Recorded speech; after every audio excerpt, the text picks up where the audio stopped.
Looks like we're good, David. Okay, I'm just, to be honest, just give me a second. I'm just going and checking that. I like to see that it's coming up on the website as well. So anyway, as long as somebody has checked that it's coming up, I'm good.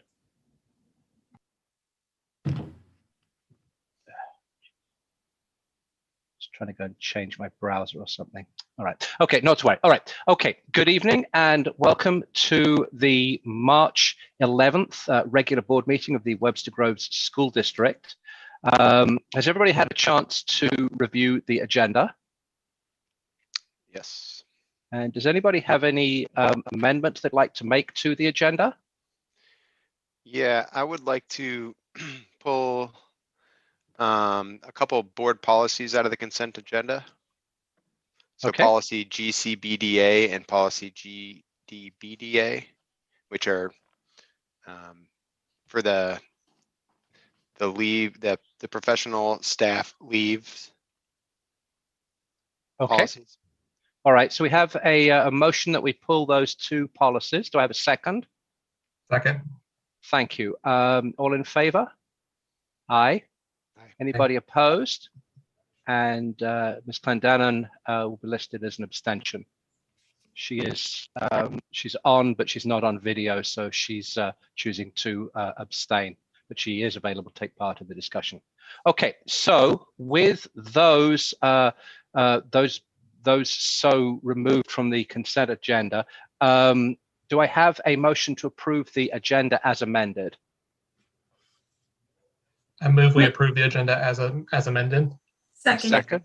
Thank you very much. And all in favor? Aye. Aye. Aye. Anybody opposed? And again, Ms. Clendenin will abstain. Okay. Second, I draw everybody's attention to public comments. Again, want to assure people, I know there've been some comments that I've read some things online, people suggesting that because we're not having the comments read out loud, that people may not be aware of them. I just want to assure people that the board, absolutely, we are reading the public comments.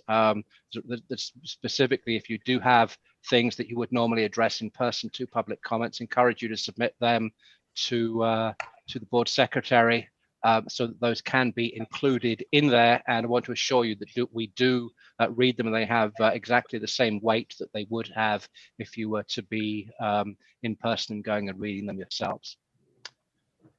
Next, we have celebrations from the board. So we'll just sort of go around in turn if anybody's got anything, initially board members they'd like to bring up. So I'm just going to go around in the order I see everybody on my screen. So Alan. I don't think I have anything, David. Okay, that's fine. Keita. Just celebrating all the hard work all the teachers and everyone is doing in the district. Admin team, everyone, just, you guys are awesome. Thank you very much. Christine. Yeah, I was glad to see this on the agenda again this semester, and to formally share just my deep appreciation, like Keita said, for all the hard work of our teachers and our support staff in the buildings. I've seen kids, especially with this warmer weather, learning outside in front of Avery through distanced play, even this week. And it's incredible that in the middle of a global pandemic, with the, that we have the dedication and hard work of so many school is a stable presence in our students' lives, even in a global pandemic. So thanks so much to everybody in the district working hard for our kids. Thank you very much. Thank you. Joe. I do not have anything else to add. Alex. Yeah, I guess just the same thing, and then also just and this was in the Webster Kirkwood Times, but just excited for graduation, which is right around the corner, and so looking forward to that. Good stuff. Amy, do you want to? Do you have anything? I'm going to assume not.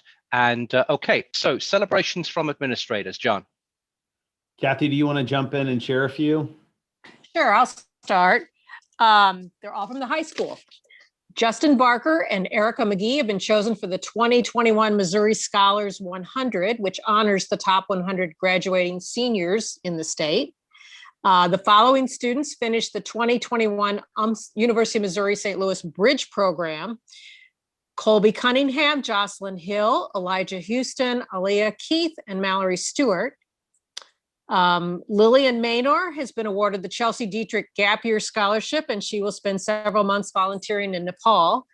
And Sloan Carfield and Julia Fowler have been chosen for the President's Volunteer Service Award through the Prudential Spirit of the Community program. Thank you to Kathy. And again, thank you to the board members for your, recognizing the hard work of the staff of the district. I continue to be amazed and inspired every single day by the people that we have working with children, working to support people who work directly with children. It's really hard, and it's been hard since the very start. It's been technically hard how to teach kids. It's been hard social emotionally on our children as well as our adults. And while I firmly believe we're turning a corner with some things, it doesn't mean that it's still not hard. So I continue to be thankful and grateful for everybody and the work that they do every single day. And I'll share a little bit more about my celebration regarding the vaccine this coming Tuesday in my update. So thank you. Great. Anything else from administrators? Is that it then, John? That's it. Okay. Board policies, first read. Yeah, and there's just one policy on there, GBA. It's for exempt and non-exempt employees, and it's a pretty straightforward policy. And again, if you have any questions regarding it, you have a couple weeks to come to any of us on the team, and that includes Keita and Joe and Amy regarding that. Great. Thank you. Thank you very much. Staff recognition ceremony. Dr. Wiley Skinner. Hello, everyone. So we are very excited to let you know of some initial thoughts we have regarding the staff recognition ceremony. It will be in May, and we do want to talk through a date. We currently had it set for May 11th, which is a Tuesday at 4.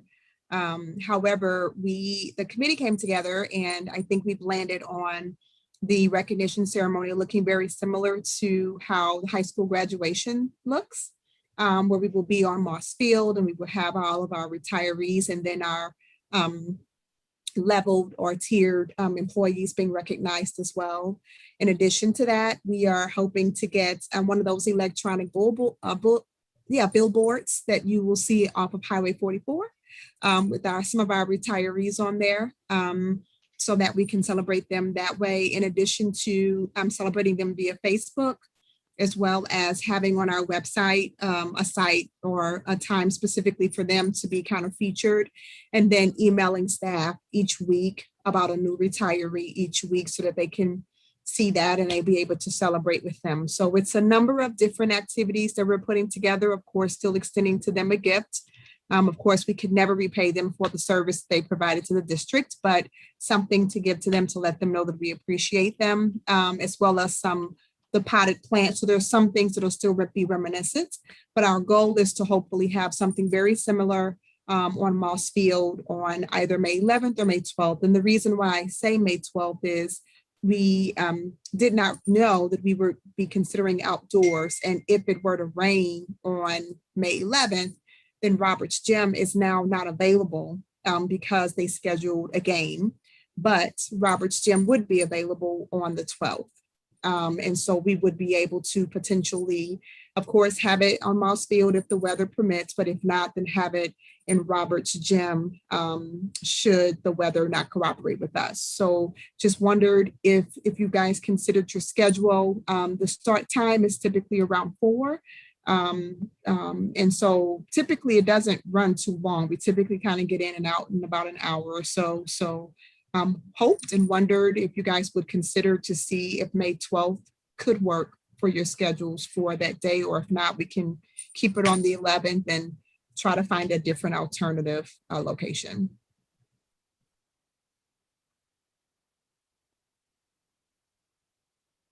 So just speaking for myself, entirely selfishly, May the 12th happens to work for me. So I'll work with you, and certainly I'd love to be there, but ask other board members just to comment as well if they can. Works for me. I can make either work. I'm Yeah, not I sure can make it work. either, so I may just have to not be there. Well, you can't do either, Joe, you said? That's our very last week of session, and so I'm guessing that will be really busy, but I'm not entirely sure, but I would assume don't use me as your scheduler. Okay. Okay, sounds like you've Seems got like May so 12th. do what works for you and what works for the staff, and glad we're able to do something in person this year. So thank you very much. Okay, great. I will go ahead and work on May 12th and getting our committee situated with that. Thank you. Good. Thank you very Oh, I'm much. sorry. In our next meeting, my hope is to have the form in front of you. We had a couple of additional retirements. So have the draft in front of you so you can see who's retiring and then who's reached those benchmark years. So that'll be at the next board meeting. Sounds good. Thank you very much. Thank you. Board calendar. No new updates to this calendar at this point. I did send you all a calendar invite for graduation for 2022. It's our hope at that point that we will be able to, I would say, return to Chaffetz if we had ever been there. Supposed to be there last year, but go to Chaffetz for the first time. That was the option that was available to us, and we're getting ready to pick option. We're getting ready to be to look at other dates to see for us to be like, oh, I'm struggling with how to say this. Some people already have these dates picked, but if somebody bails, then we can jump into more preferable date. So, so that's Okay. it. That's it for Well, that. if we're not back in time for graduation that year, I quit. Yeah. All right. Good stuff. Okay, thank you very much. Reports from superintendent and staff. First up, we have Dr. Katina Lyles, our wonderful director from Special School District, who is going to share an update with you. And Katina, I think you should be able to share your presentation, but if not, I'm happy to do it for you. Let's see here. Good evening. Oh, are you able to see the special education Yes. update? Perfect. Yes. Okay. So good evening. I'm Katina Lyles, the Director of Special Education, as Dr. Simpson just stated. And I appreciate the opportunity to share some updates in special education with you this evening.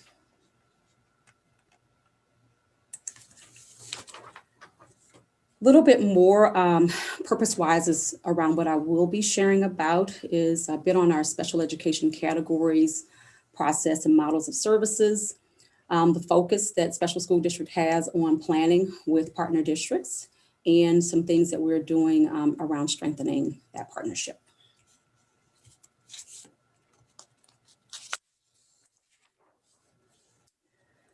So the state of Missouri, there are 14 categories of special education as defined by IDEA, or the Individuals with Disabilities Education Act.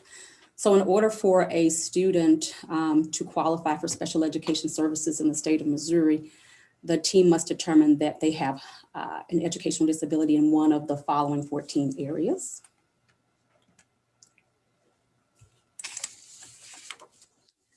When a student has qualified for special education services and supports, there are 3 service delivery models that we use primarily. You might hear someone use the term CT, and they're referring to a co-taught classroom. So in that situation, we have a special education teacher that is partnering and collaborating with a general education teacher to provide special education services and supports to students based on their IEP, but in the general education classroom. So those teachers work together in order to outline what lessons, services, and supports will look like for students based on their individual needs. while also meeting the needs of the larger group. We also have a resource. And so students who receive special ed services and supports in this model also receive from a special education teacher, but typically it's inside, that student would be inside of the regular education classroom more than 40% of their day. So they would spend much of their day in the regular education environment and not in the special education environment. We also have a self-contained, and so students who are receiving services from a special education teacher in the self-contained classroom delivery model, as outlined in their IEP, they are also receiving those services and supports, but it's there inside of the regular education classroom much less than the student in the resource classroom. They are in the special education environment most of their day. So they're in gen ed less than 40% of the time. And the intent behind the service delivery models really is increasing access to general education curriculum, just individualized as outlined in each student's IEP. We also have related services that students are able to access, and they're required to assist a child with a disability to benefit from special education. And so they're also driven by the student's IEP or individual education plan. And some of those related services are outlined below. You may be more familiar with physical therapy or social work or language therapy, for example.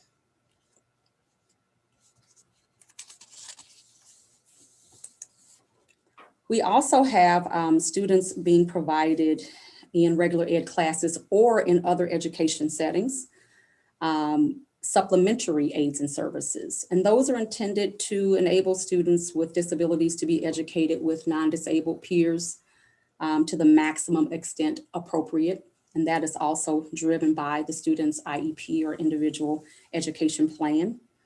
An example of that might be accommodations or modifications to curriculum for a specific student.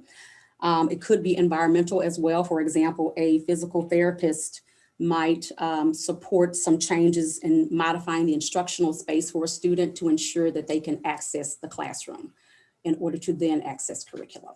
So those are just a couple of examples of how supplementary aids and services support our students.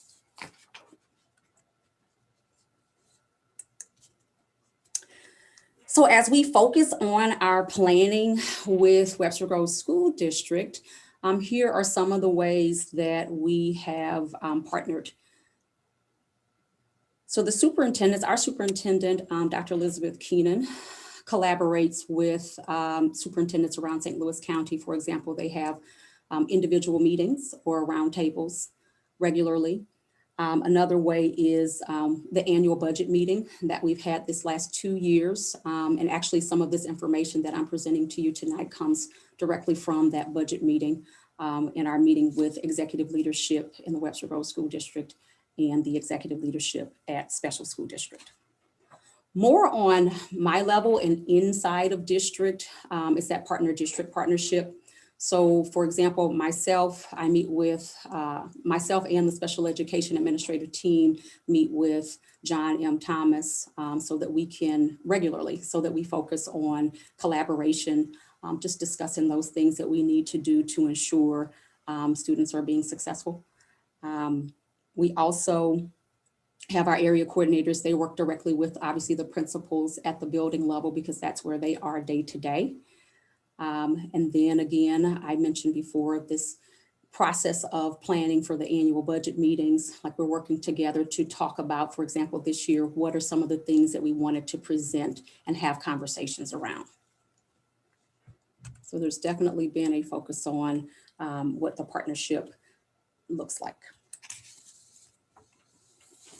In addition, we have teaching and learning. So there may be professional development that we are partnering together to have for staff, or there are opportunities to just ensure that when there is professional development, there are opportunities for staff who are special education staff to access what is available in the Webster Groves School District, but also there may be Webster Groves School District staff who would access some professional learning that we have available as well. And instructional coaching is another example. Just having access to a coach who would come in and support not just special education staff, but can support general education staff in the work we need to do to ensure student success. We're also working together as far as technology supports are concerned, ensuring this year, especially that one highlight for me was getting the technology in the hand of paraprofessionals, ensuring that they had laptops and devices so that they would be able to support students when we were virtual, and still at this point sometimes are utilizing those devices to support students virtually. And then also providing, hotspots in some instances for families if there was not technology access in home. And then we have a great parent resources, which is our PETA department, our Parent Education and Diversity Awareness. They're amazing and really are a good support to parents, just understanding directly being parents of students with or adults and or children with disabilities. They have that direct connection to kind of understand the experiences of parents. So I see them as a great resource, and they have lots of training opportunities and workshops available for parents to access as well. This is what staffing looks like. It just represents our current staffing this year. The number of teachers that we have between elementary, middle, and high, and related services staff. So our speech language pathologists, our occupational therapists, physical therapists, and adaptive PE teacher, our school psychologists and social workers there under related services. And then our paraprofessionals at both the elementary, middle school, and high school level, who also in some instances support ABA or applied behavioral analysis. So they have just a additional training and support based on a student's IEP. I would like to mention that staffing has pretty much remained consistent over the last 3 years. And when I think about moving forward with redistricting, for example, we would be working through a process in order to determine what our individual student needs in buildings, in schools, and that will drive what staffing will look like. So once we will be moving forward with that pretty quickly here. Strengthening our partnership in ways that we are focusing on doing that. Just having that representation at the table. So the special ed, special ed administrative team does participate in DLT, for example. That's opportunities to provide updates and information on initiatives, things that are key and important. We're always able to add to the agenda in that situation. And then also just thinking about the key planning efforts. We've talked previously about the return to learn or returning to in-person. And so having that representation at the table to help ensure that as we're making decisions as a district, that we're keeping in mind specific student needs or specific groups of student needs that may differ.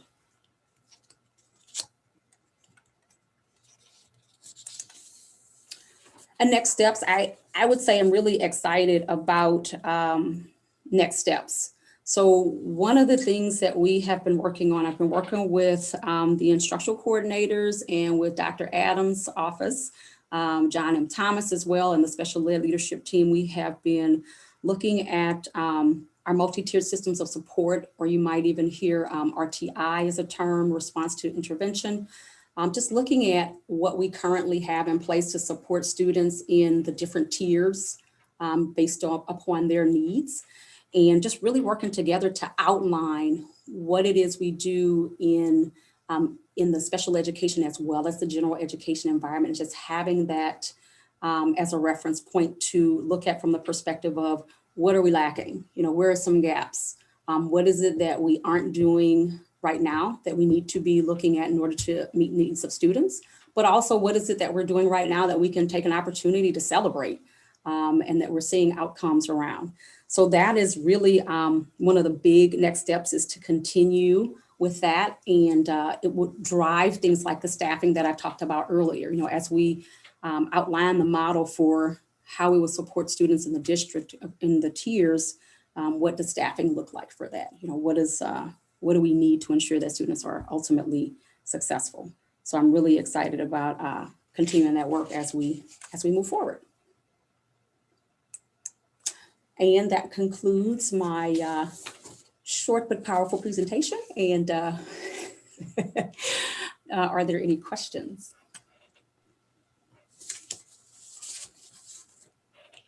Any questions for anybody? I guess I'd just ask, just as you think about sort of funding for special education across the state, can you just offer some comments on that and the extent to which you think it's a priority within sort of, you know, within sort of the state? And so what I would say in reference to from a funding perspective, I do, you know, see that when we think about students who have specific needs, whether it's special education, right now we're talking a lot about early intervening services, ensuring that in cases where there's disproportionality with suspensions, for example, which is something that we talk a lot about, that there is funding necessary to help support that. But I will tell you that when I was speaking about the multi-tiered systems of support that we're working to outline together, a true part of that really is starting from that point. When I think about funding, that is one piece, but you really do want to have a plan in place to really outline what exactly you need and really look at, are there instances in which we can utilize the resources that we have, whether it be human resources or other materials and supplies, to meet the needs of students, regardless of funding. I have to say that because there are instances in which the funding may not be there. And so in those cases, we want to ensure that we're still moving forward with the students. Thank you. Any other questions? John? I was going to say Christine. I saw Christine. Oh, I'm sorry, Christine. I didn't see I didn't see you asking. Oh, that's okay. Thanks. Katina, I was just going to ask, you had talked about gaps and celebrations and that there are discussions about what the partnerships look like. And I just wondered if the pandemic really provided any opportunities to do things differently and in ways that you might want to see continue into the future. And then if you could talk just about how our kids, our SSD kids, our kids are doing who have these interventions. I would definitely say that the pandemic did provide some opportunities for our students in the district with IEPs. We were speaking about this the other day. We just identified that there are some students who have really thrived in having a virtual option available to them for a variety of reasons. I may have shared an example like this before, where when you think about students who experience some social, emotional, behavioral concerns or levels of anxiety, when you're not having to enter the school building sometimes and be present and navigate all of the social nuances of moving through the school day to day, but then you can focus your attention on the academics, that has been beneficial for some students. I would also say that there has been an opportunity to strengthen some partnerships with parents, because we have had an increase in ability for parents to participate in the special education process. So have that voice at the table in the moment that we are actually putting this document together to outline supports for their child for the next year, because a parent who's on duty right now at a hospital or is a paramedic can jump on their phone and Zoom in when they're on their lunch break, for example. So there have definitely been some opportunities. I do think that it's important that we look at any barriers though as well, so that if we were in a situation where we needed to look at these alternative methods of instruction in the future, that we can do a better job of ensuring that we're meeting the needs of all students, because there certainly were some challenges as well with that. Alan. Thank you. Dr. Lyles, in looking at that slide with the staffing, SSD staffing by level, can you speak to, if you know yet, how the transition from Givens to a full-time elementary and our sixth graders moving to Hickson, how that will impact the staffing levels at those various buildings? Are those slots from Seeger, for instance, are they just moving directly to the Hickson slots and Givens just going to expand their slots, or how does that process work with that transition? That transition would be based on the students who are who are enrolled there. So once we have identified who's attending what school, And we really do go through this process somewhat every year because we have students who transition in from early childhood, but also transition out as seniors in high school. And so we have to look every year at do we have adequate levels of staffing across the board here, teachers related service and teacher assistants, but that really is driven by the students' IEPs. So if we had a very small cohort, for example, of students that were entering a Gibbons, but then a large boom is leaving in order to go to Hickson, then, for example, we would be looking at having staff transition over to ensure we can meet the needs of students. Great, thank you. It's very, very driven by the individual needs of students. You know, I thought I was just going to add something. At the last governing council meeting, there was an election for new board members to the SSD board, and so our sub-district, which is comprised of Brentwood, Kirkwood, Lindbergh, Maplewood, Richmond Heights, and Valley Park, has a new board member representing that, and so that's Dr. Meredith Byers. I don't know if her information's out there yet on the site. I don't know when that's official. I don't know if you know that, Katina. So we do have it on our website. There is Okay. information about the incoming board members already up. Great. And we're really excited for having new representation, and actually are also preparing a little bit of information for them just so that new board members get a picture and idea of what St. Louis County looks like and highlights for each district. So for example, for Webster Groves, I was highlighting some of the anti-bias, anti-racism work that's happening in the district. I think that's important for that individual to know. And she'd reached out to me as well, just to let me know about that as well. So just to let everybody know, so that's good. Anything else? If not, thank you very much. Appreciate your presentation. Appreciate your taking our questions, and thank you very much for everything you're doing. Thank you. Thank you all for your time this evening. Thank you, Dr. Lyles. So we're going to do the nurse's salary schedule next.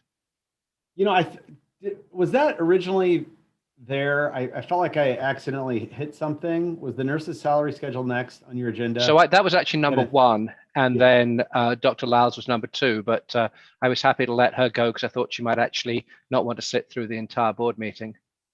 Okay. I mean, it's difficult to imagine, I realize. I tell you what, if we're going to do this, can you do this? Let's do the update on second semester and student programming, because I know that, that there are people who are interested in hearing that and in hearing your proposals and things like that. So let's do that next, if that's all right with everybody. Everybody is nodding their heads, so I think that's good to go. So let's do that. I think there was an accident, something happened there. So yeah, a few different things. The three things that I'm going to give you an update on tonight. One is just the vaccine. Two is our request and seeking your approval tonight to extend our COVID leave, sick leave policy until the end of the year. And the third one is changes to Webster Groves High School's schedule for the fourth term. So first, the vaccine, you're certainly aware of kind of where we are at this point. And I wanted to give extraordinary kudos to Rachel Huertas, who's the high school nurse, as well as our lead nurse coordinator, for the monumental role she played in this happening, as well as John and Thomas and a number of the administrators on this call. We received information late Tuesday afternoon from the Visiting Nurses Association, which is the group that supports us with flu vaccines, that they would bring this opportunity to our staff. And we, of course, jumped on it. And through the process, we started problem solving. It was kind of a drop everything, everybody in the boardroom just kind of working together, distanced and masked, to make it happen. And it was a lot of questioning, a lot of problem solving. We had until 1 o'clock yesterday in order to give them what the total number of people to be vaccinated. And so we relied on our administrators, who similarly dropped everything at about 10:30 on Wednesday to contact all of their staff in the virtual program, as well as in the in-person program. Sandy's entire office was contacting all kinds of people, from our substitutes people were contacting Adventure Club employees. I'm sure I'm missing people, but there was a tremendous effort that was put in right away because we care about our people. And while we know some people have started that journey of vaccination, some are fully vaccinated. This coming Tuesday, we'll be able to vaccinate about 500 of our staff members, which is pretty big. And so major kudos to the team who put it together. Today, we sent out the link to staff to give them the opportunity to sign up on that day. A number of us are going to be volunteers because we still have to, while the nurses, that group is going to come in and actually an advisor is going to kind of walk with us through our design tomorrow. And they'll have different people. They'll have nurses on hand. They'll have somebody over the insurance and forms, somebody to watch people once they get their vaccine and make sure they're responding well to the vaccine. It'll largely be a lot of the people on this call, nurses, and some of the other people kind of just navigating the whole process, which will last from about 8 to 4 p.m. And there's obviously setup and there's takedown. Again, kudos to the high school team. Matt's been involved. Donnie's been involved, who's the lead high school custodian. So we feel really good about that. Any questions? Any questions about that at this point, Christine? That includes staff. You mentioned, does that include cafeteria workers? Yes. Custodians? Okay. Everybody. If they are any way involved with our children or they are involved in the school system in that type of capacity, Chartwells for sure. All of our transportation providers who work with our kids from First Student, from the Voluntary Inter-Choice Corporation, through the VIC program, coaches who may teach or work elsewhere. SSD teachers. SSD, you name it. So again, we had not a lot of time. We had about 3 hours to try and get in touch with a whole lot of people to give them not a very broad estimate, but a very pretty close, narrow estimate. And again, kudos to the team and Rachel Huertas, who definitely is the central figure who will give all of us on the call would give credit to. And John, if I can help volunteer, I will make myself available. I'm pretty sure my Thank you. calendar is free on Tuesday, please. Appreciate that. Thank you. I'm happy to volunteer as well. Thank you very much, Alan. Thank you. Thank you, Keita. Any other questions about that one? Good. We're going to move to number 2. I'm going to let Dr. Wiley jump in on this one because she could do a better job of explaining it. So our current FFCRA resolution that you approved would expire on March 31st. And if you guys remember that the Families First Coronavirus Act that was initiated by the federal government, it formally ended on December 31st. However, because again, as John stated before, we care about our people and we want to make sure that there is coverage for everyone. We brought it to you guys in January to extend a portion of it so that our staff would still have some rights to leave should they be impacted by COVID. And so we extended that until March 31st in order to provide us with some time to kind of see if this is still something that our staff would need potentially and how it would go. And of course, it's still a need. We still have some staff who are needing or overall will require the leave. So we've had about 81 of our staff members that have needed to tap into that FFCRA leave. We've had about 200 of our staff members that because they're able to work from home, they haven't needed to tap into it. However, we have had some, I can't work on this day, but I can work on that day because I'm taking care of my child or because I just don't feel well. And so our hope is, or our thought is that we could potentially extend the resolution that you guys approved up through March 31st, but extend it through to June 30th of 2021. So that would go through the end of all of our 12-month employees so that they still have that leave. And then my goal is to continue to gather the data, see how many people are utilizing the leave and what the need is, and then to come back before you guys before the next school year to see if we need to make any adjustments or extend the leave policy or whatever excuse me, whatever the case may be for the 21-22 school year, knowing that COVID may still be around, and whatever those implications are, we don't know yet, but hope that you guys would entertain the thought of extending the current leave resolution through June 30th, and then come back before you to discuss what it could look like potentially for 21-22, because there may still be a need for some type of resolution for that, for staff. Questions? Kita? Has there been any discussion regarding extending it through the summer school period? Because isn't that just like another couple of weeks past the 30th?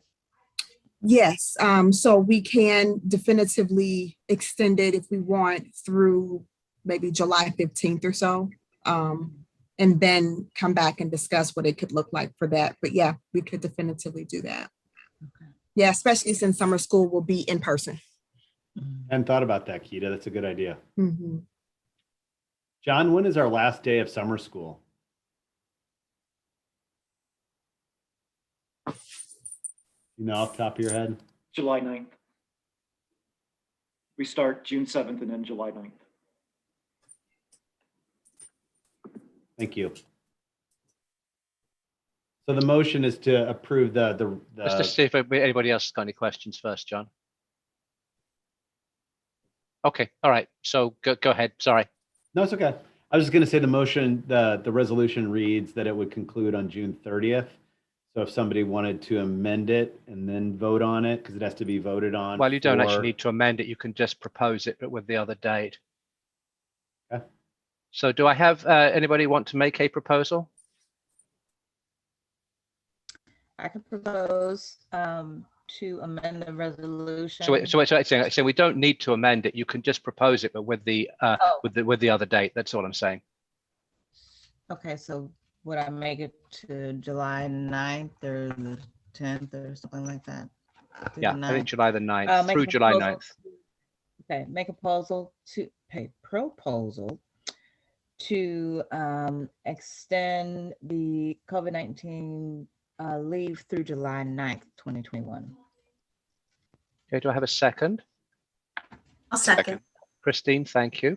Any further discussion? Okay, all those in favor say aye. Aye. Aye. Anybody opposed? Ms. Clendenin will abstain. Okay, good stuff. Thank you very much. Sandy, thank you for bringing that to our attention. Thank you. So next, support staff salary schedule. No, I still want going to talk about I'm the high sorry, school. you're still doing your, yeah, I'm sorry, you've got your third piece. Yeah, you got the piece that everyone's anxious to hear about. I apologize. Yeah, I wanted to give you an update on fourth term. We, of course, throughout the entire school year have been working with all of our schools to make thoughtful decisions about the experiences of our students, which includes returns to the classroom. It involves different structures, different models. So tonight I wanted to share with you the direction that we're going to be moving with Webster High School and give you an opportunity to ask any questions or give any feedback regarding. So again, we come back to the factors that we come back every single time.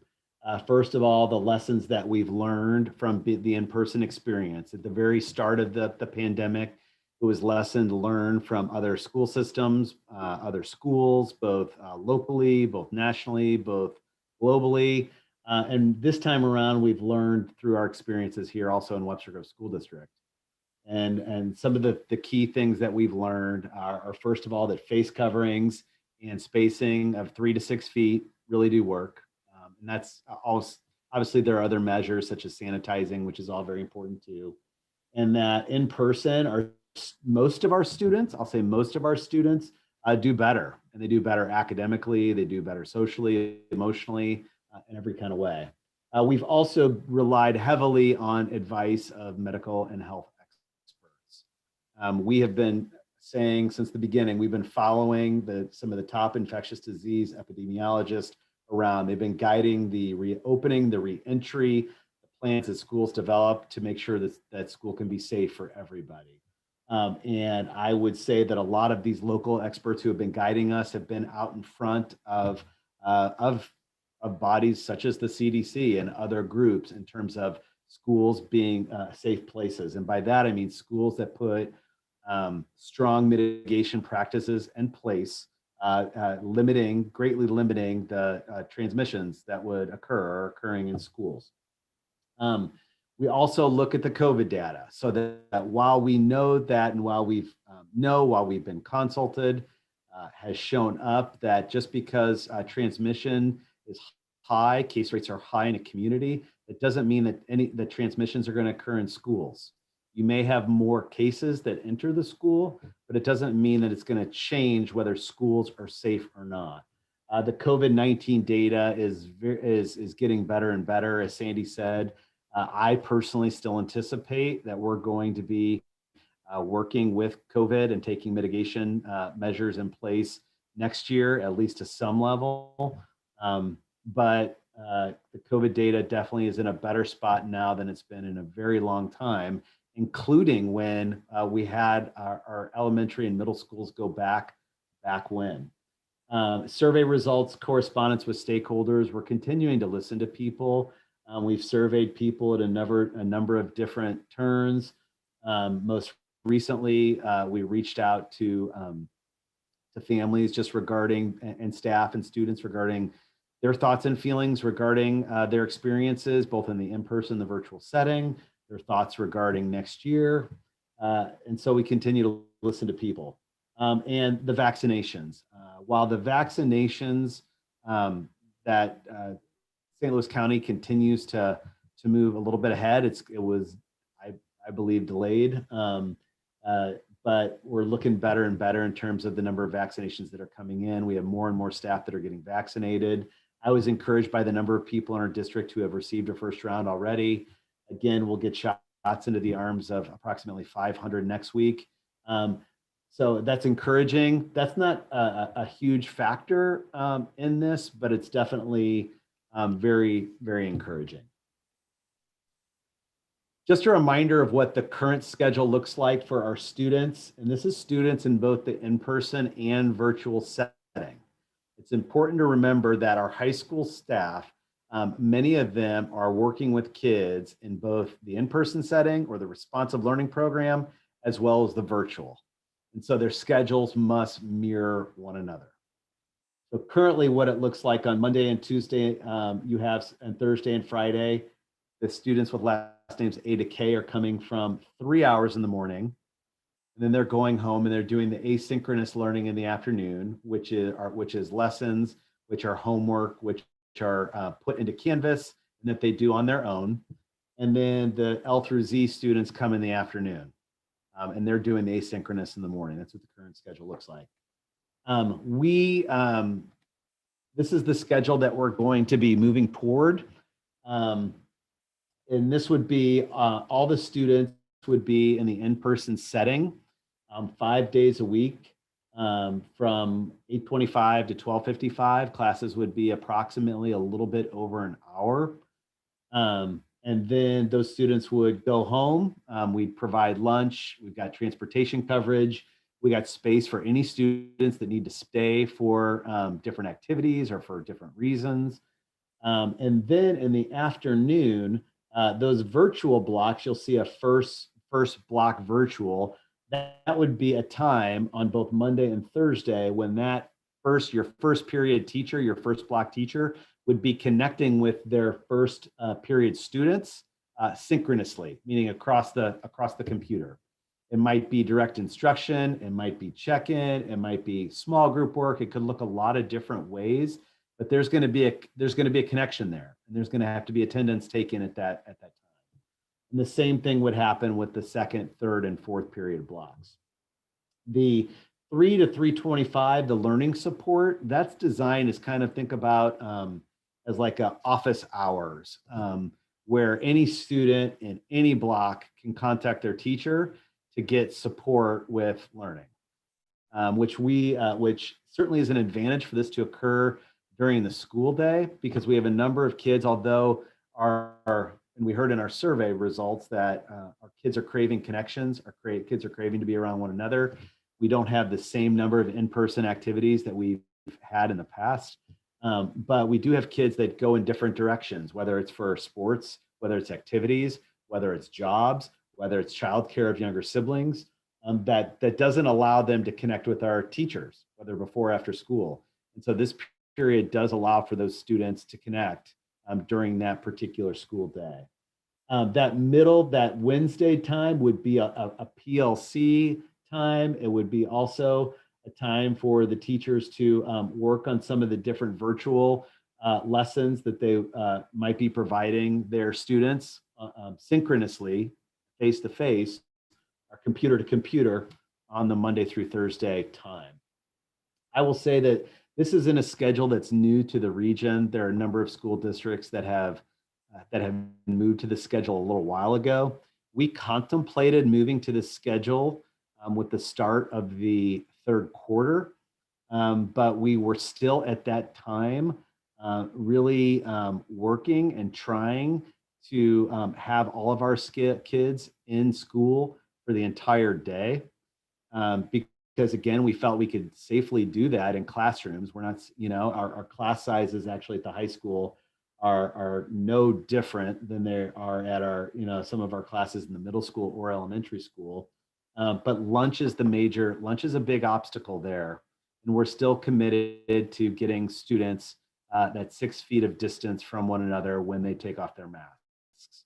And I don't think while some people are clearly comfortable with that, people not wearing masks, whether that's during the school day or at lunch, we're not at this point. And there are a lot of people that have concerns about that, students, staff, and families accordingly. So we didn't want to move to this model if we were also going to be able to move to everybody in and lunch. We didn't want to have two separate big transitions. We wanted to have one. So this is the model that we're going to be moving to. I kind of explained what that virtual block would look like.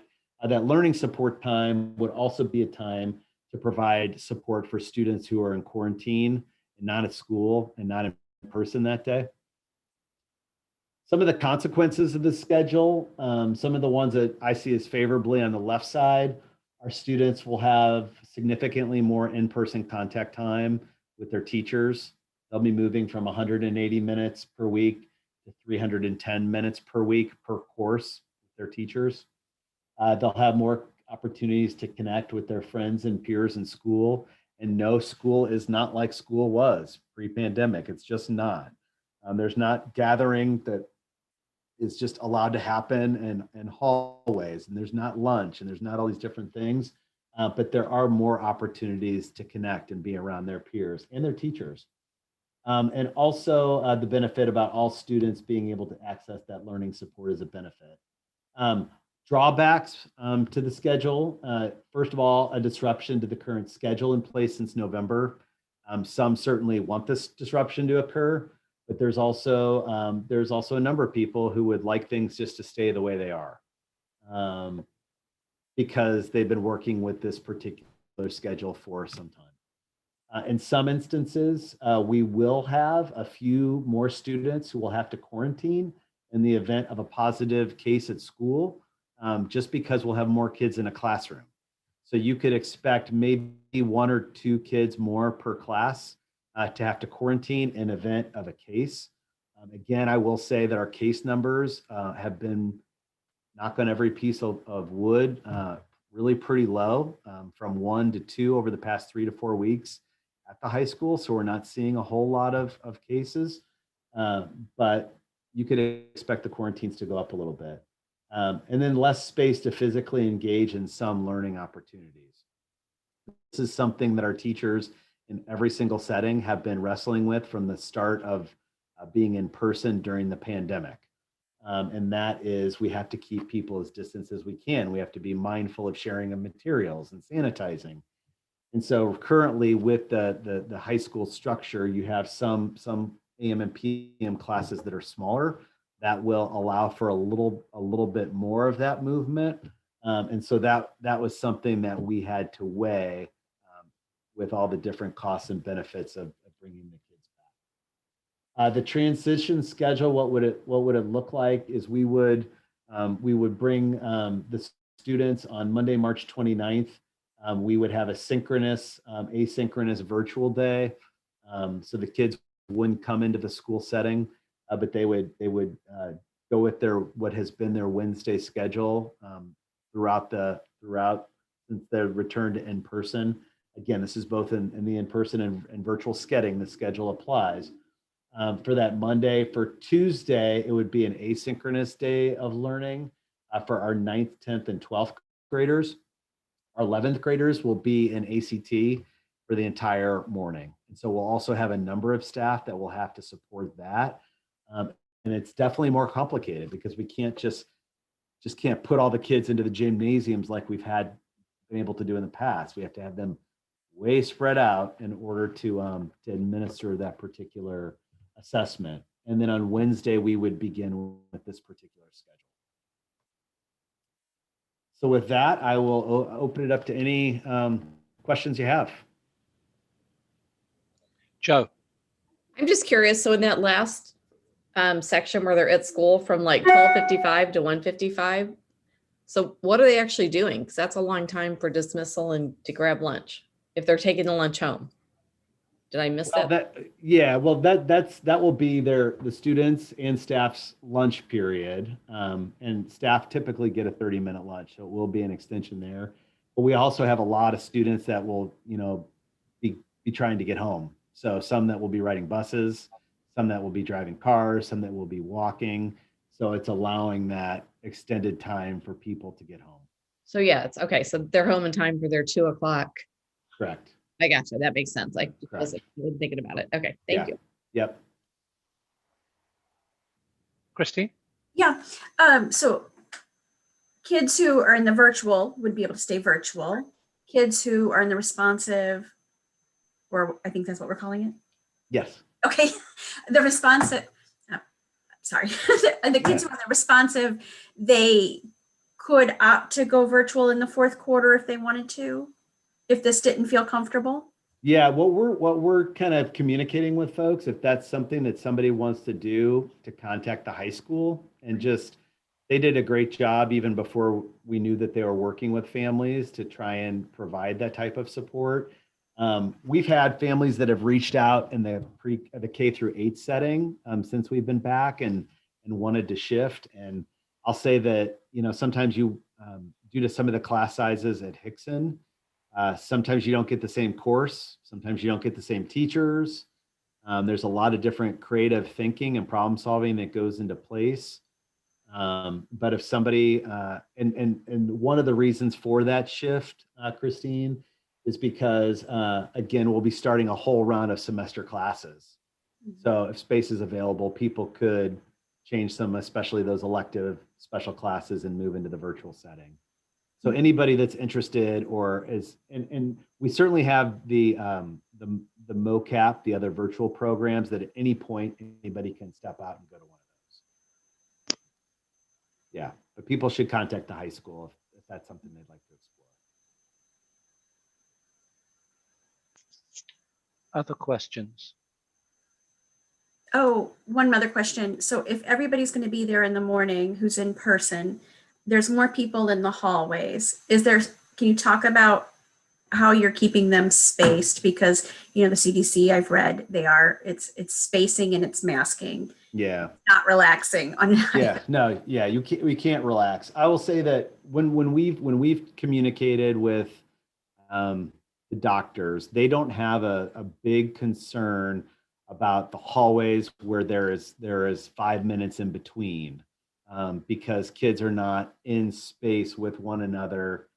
They don't have, their masks are on. And so there's not, in the original plans, there was a requirement to move all in the same direction, but similar to grocery stores, hospitals, other location, there's not that strict requirement at this point. So we're just going to have to be vigilant with our staff and our supervision. And that has to happen because kids will naturally congregate because they crave connection, they crave relationship. And so that's going to be something that we're just going to have to be vigilant in our supervision to keep folks kind of moving along. Yeah. We've talked about that, especially in the context of having more students there. John, Keita, do you have a question? I do. What does the spring sports and after school program look like? I mean, if kids are going home, are they coming back? Are they able to stay if they have practice? You know what I'm saying? Like, what does that look like? Thank you. Yeah, absolutely. Jerry Collins, Munir Prince, they are kind of owning what that after school support, extended study hall and lunch looks like for a number of students who are going to be in that particular that situation and other situations that they need to stay on campus.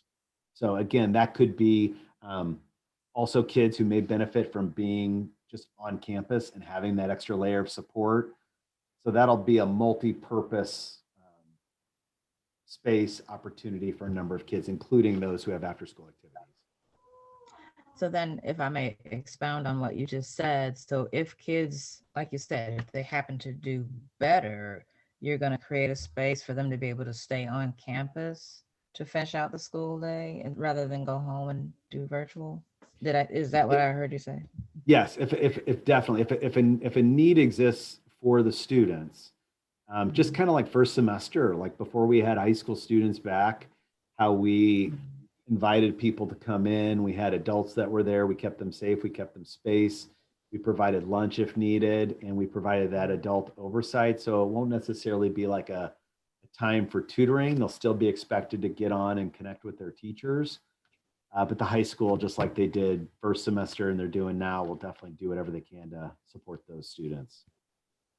And will that be like a recommendation from the vice principal or the counselors or whoever, or is that? I believe that's likely how it would occur, but I would also encourage any parents who feel like that would be beneficial, that it would be a need for their students, and here's why, to reach out to the high school. Okay. Yeah. Thank you. Sure.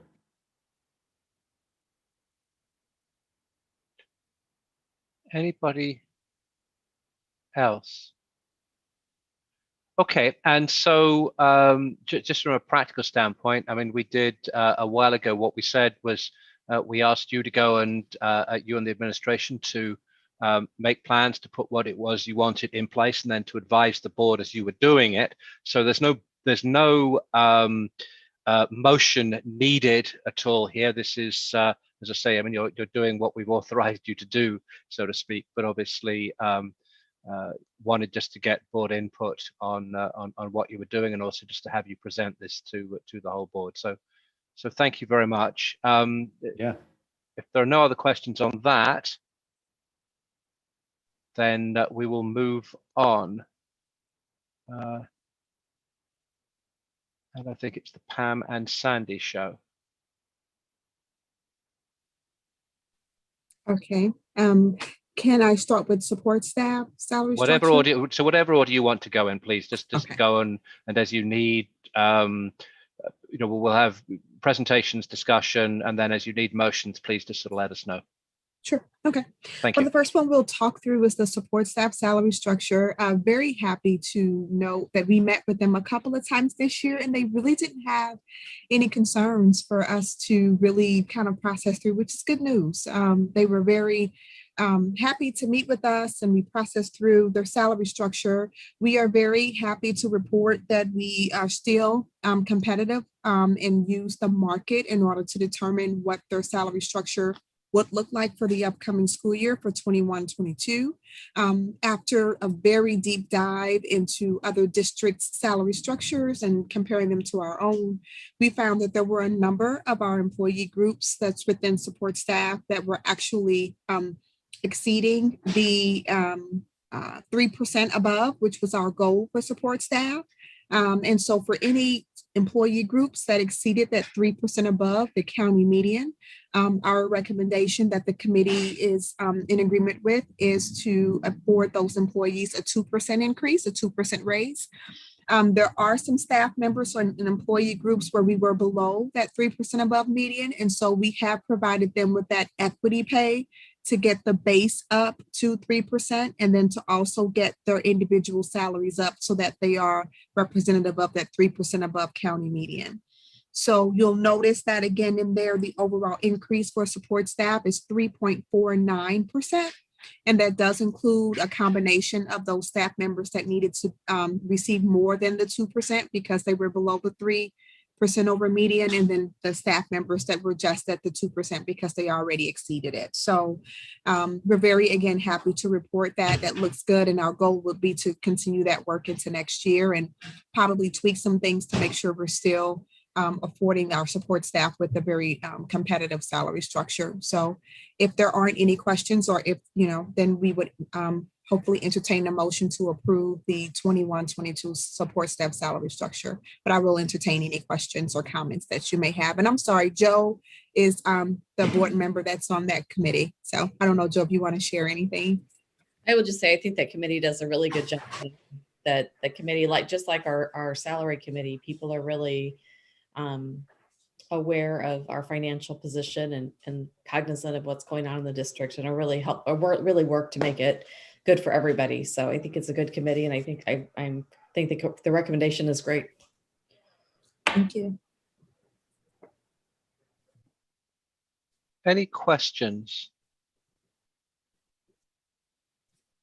Okay, good. Yeah, I mean, I will say, I think that as we look at all of these, I think that having a model that reflects what a competitive pay structure is in comparison to neighboring districts is very important, and I think it does, and I think it also then for our taxpayers actually have a sense that yes, there's a reason behind what we're doing. We're trying to maintain a competitive scale, but at the same time we're we're trying to be sort of fair to everybody. So that's good.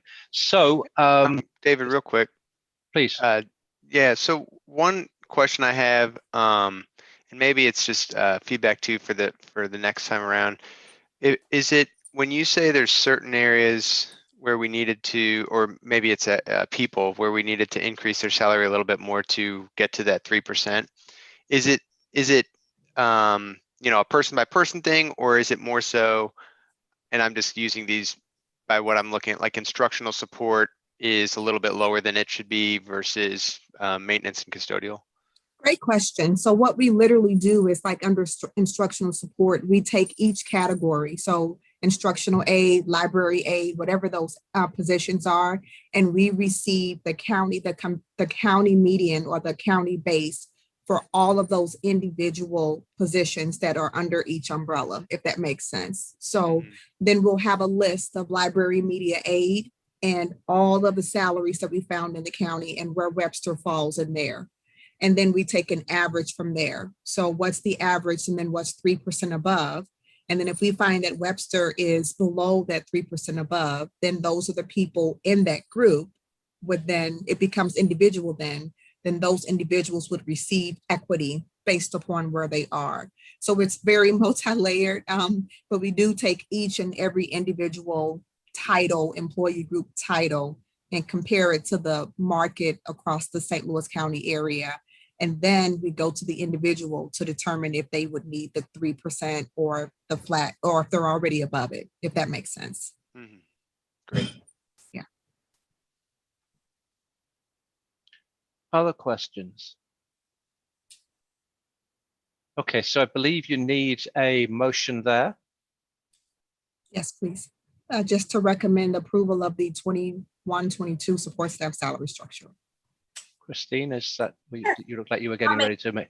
Yeah, I'll make a motion to approve the proposed support staff salary structure for the 2021-22 school year. A second. Second. Thank you, Alex. All in favor? Aye. Aye. Aye. Anybody opposed? Nobody opposed. And any abstentions? Amy, I think, will abstain again. Thank you. All right, next. So the nurses' salary structure, again, very similar in that we did a lot of work with our nurses' salary structure a couple of years ago. if you guys remember, and just to really provide it with a structure and really get it back up to market.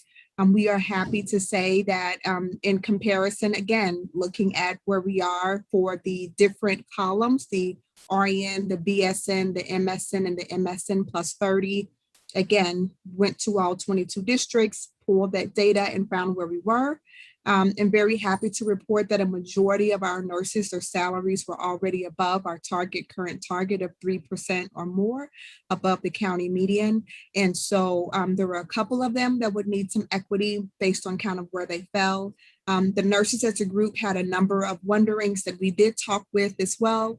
And a lot of those things we will address as we look to the upcoming year, because they really want to make sure that we maintain as best we can, the processes we have in place to keep everyone safe with hand washing, hand sanitizing, mask wearing, and all of those things. So they have some suggestions that we'll continue to walk through and process through for the upcoming year.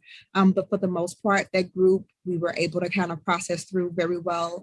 And we were actually only able to meet once and talk through everything and get their salary structure comprised. So again, their overall percentage, a lot of them will be at 2%, but then there will be a couple of them that will receive equity, but we're very proud of where we are competitively for our nurses' salary structure.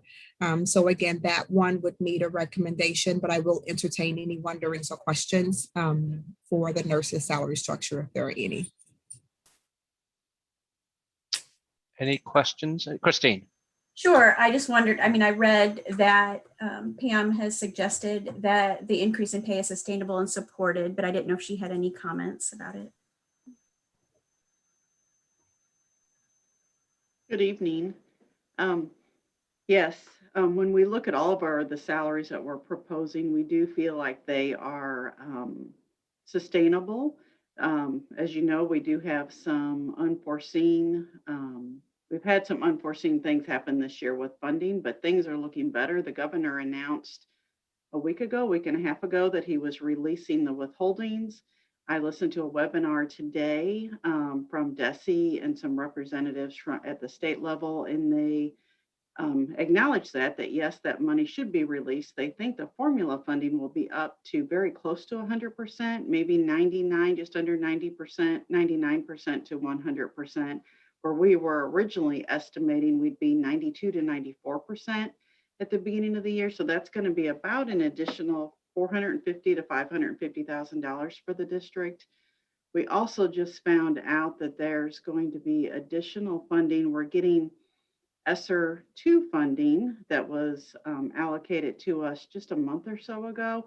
Well, with what Congress just approved, there's going to be an additional, what they're calling ESSER 3 funding.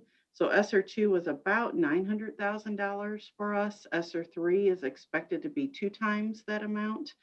With ESSER 3, I think there's going to be some stipulations of what we can use it for, but I think really our funding has kind of turned the corner for the district, which is good news. We are still waiting for information from the county. I would think though Webster Grove's the housing market has still been really strong here. So I don't expect to see a decrease in those assessed valuation numbers, but we won't see those numbers till later this year. Any other questions? Okay, and again, believe you're looking for a motion there. Christine, can you do the honors?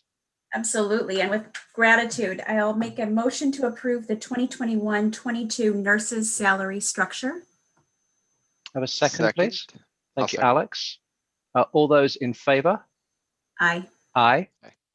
Aye. Oh, and Amy is here and live and in person. Great, excellent. Anybody?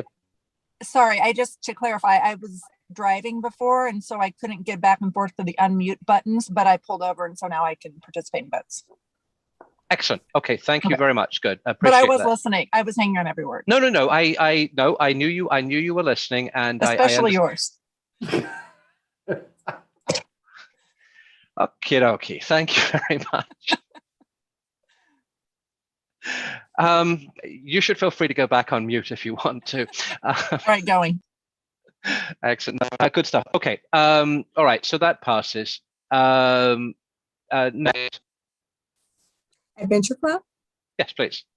So this one was a little bit different for us this year because typically we run the same process as we do for support staff and nurses, where we pull data from districts, the salaries that they're, paying for that year. And because of COVID, there weren't a lot of districts who offered before and after care programs.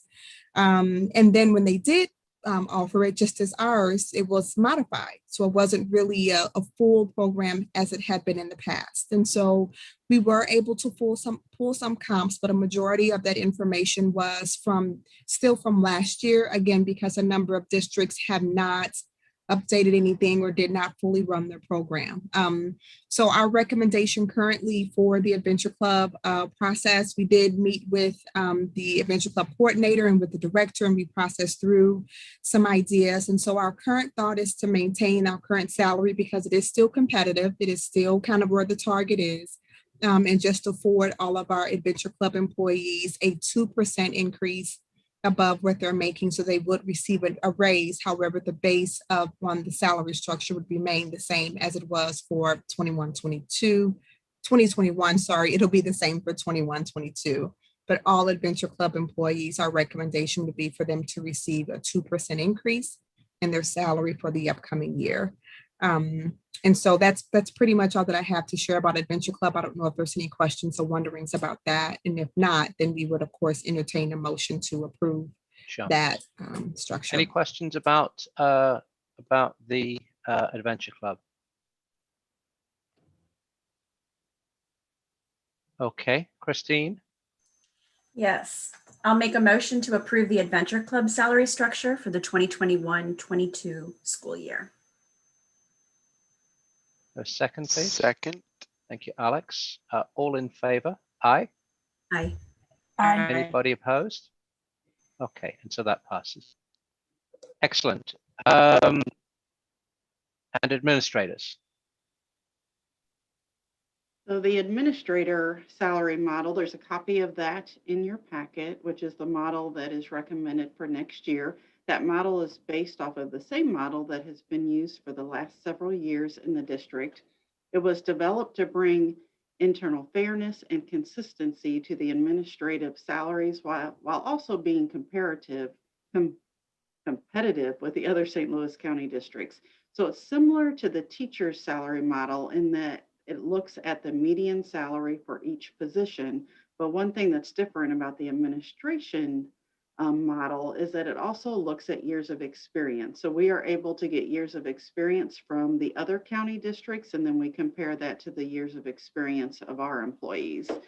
We give credit at 1.5% for the first 8 years of experience, and then 0.5% for each year of credit beyond that point. So the goal again this year, like last year, is to have them also be, all the administrators, 3% over that median St. Louis County salary. And this model will get us to that point.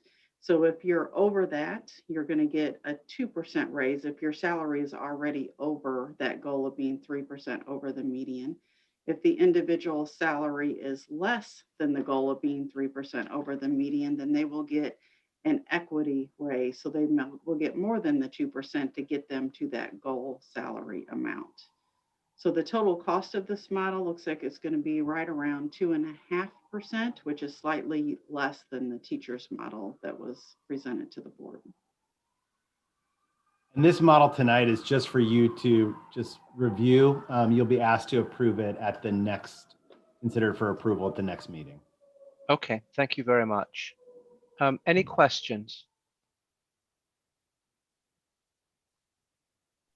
I don't have any questions, David, but just wanted to say as part of that committee, similar to what the others have said about some of the other committees, that, I was pleased to hear the conversation, and, it was a lot of the administrators were very happy about where things were and how things were progressing, and it's a committee that functions very, very well. So just wanted to get that on the record for the board as well.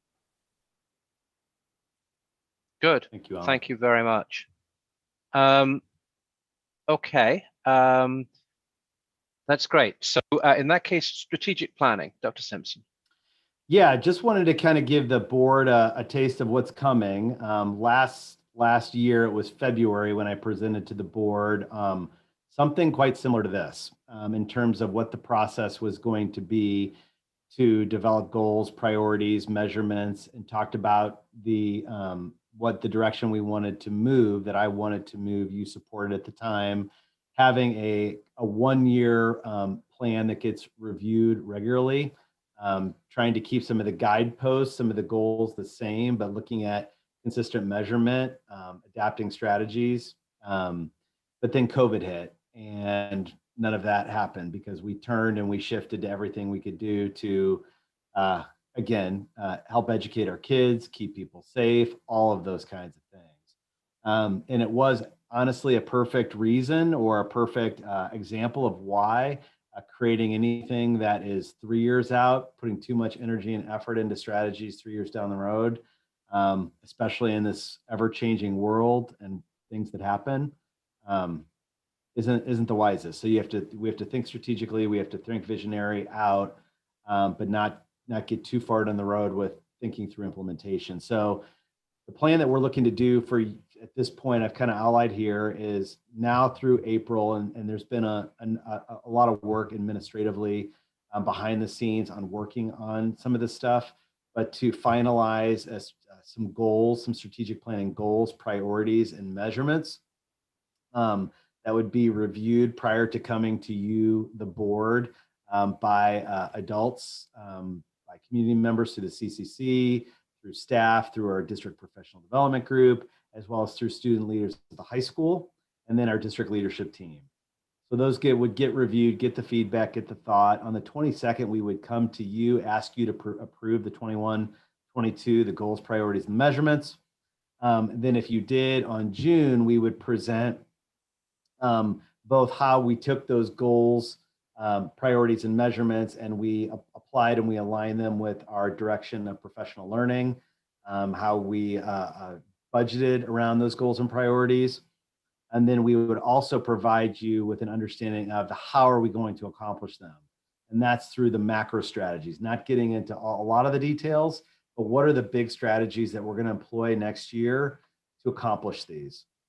Then in July 1st is then when we would operationalize these plans.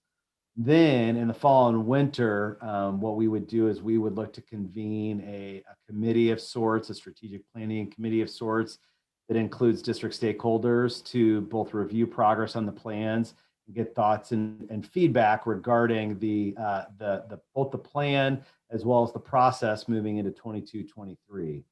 And then with the thinking being following a similar timeline in the development of the plan moving forward, but also not being so rigid in our thinking, wanting to get the input of those people along the way. Next year, one of the things I said that in the spring of 22, or you could see in the spring of 21-22, we will have the benefit of, again, as we look to, which will be a part of our strategic planning, implement a lot of the work as it relates to the ABAR policy. There's a lot of other work that's related to that that's not contained in the policy. But we'll have data, important stakeholder climate data from both the fall, both from the spring, to help inform how are we doing with our goals and priorities, and then where do we need to go. We'll also have our annual report on diversity, equity, inclusion prior to the development of those goals and those priorities, and the update on those measurements through that annual report, where we'll look at disaggregated district data, including those that are the measurements that we'll ask you to approve on April 22nd. So again, we're looking to return to that. And so that's kind of where we are at this point. Sean, so a copy of that timeline is attached to the board agenda. So if people want to go and look at, so people can go and look at that as well. All right, at this point, any questions about that? Okay, so what I'd encourage, if everybody sort of gets a chance just to go and look through that, and if there are, if you have any sort of specific comments or anything else, please come back. You can come back to me, you can come back to Dr. Simpson, in anything that you want, that'd be great. Okay. but that's at least we've got a sense now as to how we're trying to move that forward. So thank you. Okay.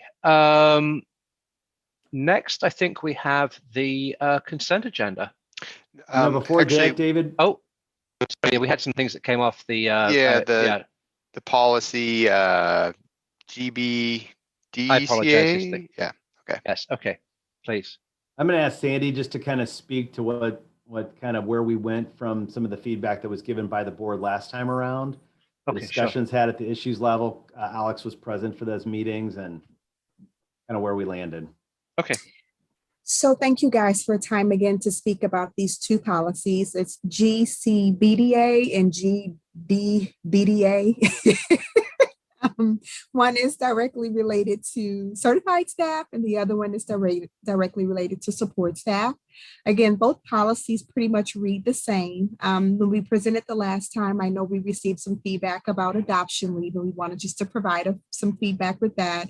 Again, in our initial conversation, we kind of kicked it around a lot. The issues committee met last week and we processed it again and had some of those same thoughts with some new processing. And so what we determined is to make that really a topic of conversation as we continue on through the end of this year and into next year. One of the goals will be to interview some of our staff who have adopted to find out really what is that process like, what would really be useful or helpful as they walk through the process. And so we definitively will more than likely, be talking about it and potentially have maybe even a new recommendation with regard to adoption leave in the very near future. We didn't want to rush it. We wanted to really give it its due diligence and the time to really process through to make sure that whatever we recommend is really going to be beneficial for any of our staff who would determine to adopt. We also heard with regard to legal guardianship, that was another topic that came up and that the committee talked about as well. So that'll be something that we are researching to see if we want to add that provision or what that could look like potentially for the upcoming year. And again, wanted to really give it its time to really talk through and be thoughtful. And then the last piece we wanted to bring up was the issues committee we did discuss in section 10, I believe, under parenting leave. I think Alan mentioned maybe moving that 9 to 13. And so that will be, and we did talk about that as a committee and all of us agreed that that was perfectly great. And so our recommendation would take the verbiage where it says for the first 9 weeks that it would read for the first 13 weeks after the child is born, that the parent can utilize that time. So that's the definitive change for now. And then the other two will be really thinking that through the rest of this year and into next year, potentially to come back with another recommendation. Alex, do you want to share anything from that meeting? No, I guess the main thing is, I think it's light years ahead of the current policy. That's why we want to get this thing voted upon and put into place now. We know it's not perfect. We know that we have some work to do on the adoption leave and surrogacy, I believe. And so the team's going to do that. Everyone's looking into it currently, and so yeah, so that's kind of why we wanted to keep it moving instead of hold it up any further.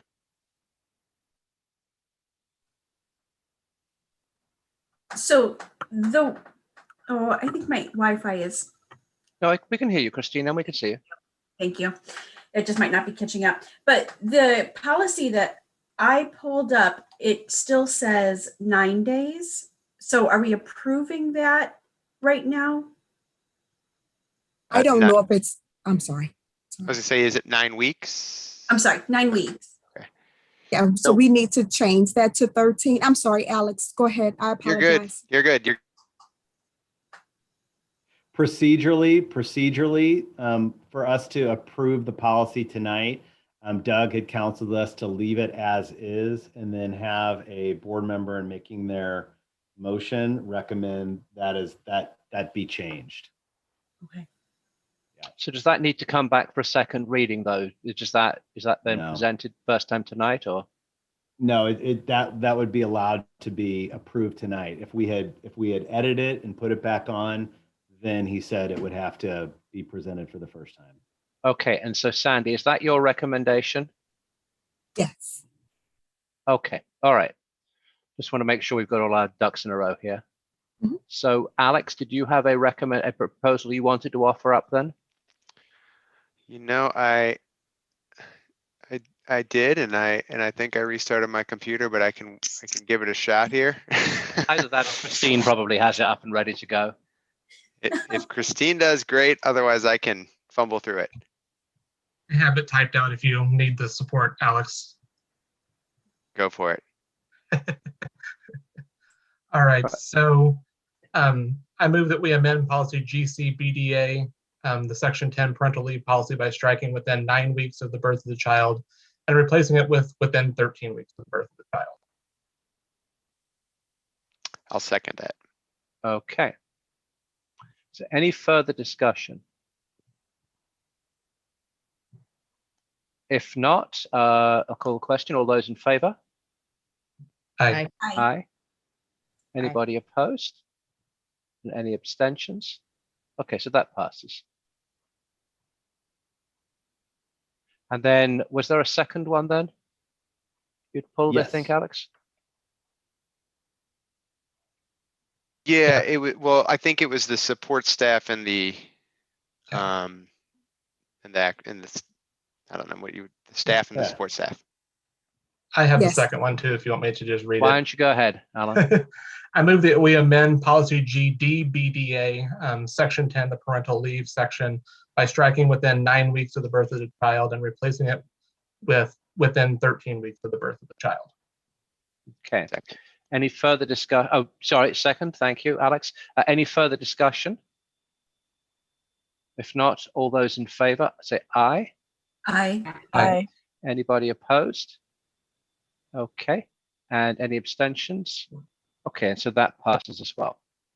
I just want to say again, a huge kudos to Sandy for that. She's been talking about working with the group for a long time to get them there, the issues group. Huge thank you to the issues team. Huge thank you to Alex and Amy, part of those different processes. And then Joe Kita and Amy too for the board policy group. It's a big win. So. I have a procedural question though. Did we actually pass the policies there, or did we just amend the proposals? Did we actually pass the policies? Not trying to complicate it. You want to read back what? So, Just amended them. all right. So do we actually need then to, so we need to Yeah. actually go and pass the policies as well then? Okay, As I amended, apologize. I yeah. have to be more on top of this. Okay, so why don't you go ahead? I do both of them at the same time. Yes, so would I. Alan, why don't you go ahead? Sure. So I move that we pass policy GCBDA and policy GDBDA as amended. Okay, thank you, Joe. All in favor? Aye. Aye. Aye. Anybody opposed? Any abstentions? Okay, so that passes. All right, good. Thank you very much, Alan, for pointing that out. Appreciate that. Okay, I do think now we are ready to move on to the consent agenda. So I will entertain a motion to approve the consent agenda as listed.